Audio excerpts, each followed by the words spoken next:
Recorded Books and RB Digital present Shadows of Annihilation by S.M. Stirling. Narrated by Todd Mclaren. Prologue.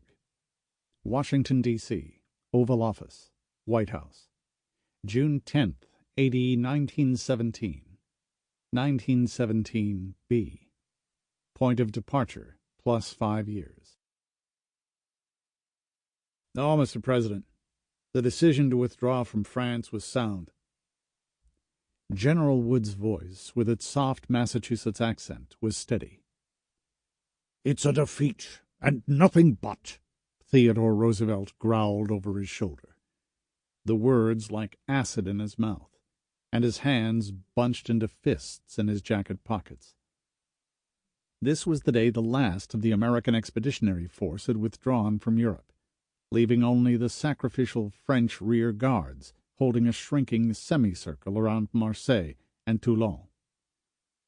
He stared out the Oval Office windows at tree-lined Pennsylvania Avenue and the White House gardens, but his mind's eye was seeing grim, grimy men filing aboard rusty transports under an acrid smoke pall of burning buildings and supply dumps, as artillery muttered and flickered to the north, like a distant thunderstorm that never ended, and the thunder reply as battleships and cruisers in the harbors pounded out broadsides in reply toward the horizon.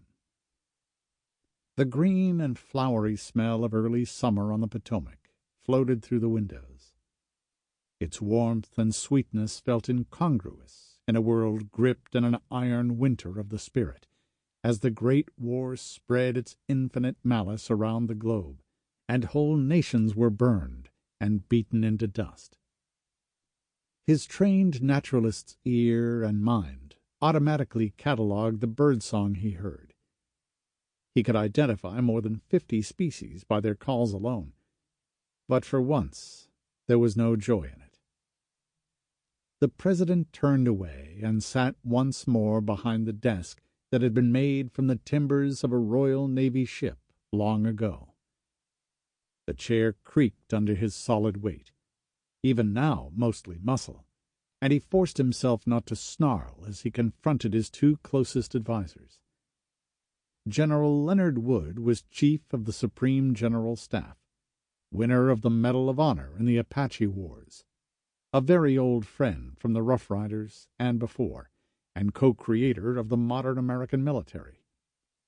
John Elbert Wilkie was director of the Secret Service and, far more importantly, its child, the Black Chamber, the shadowy network of spies and operatives and analysts that was sometimes as important as the army.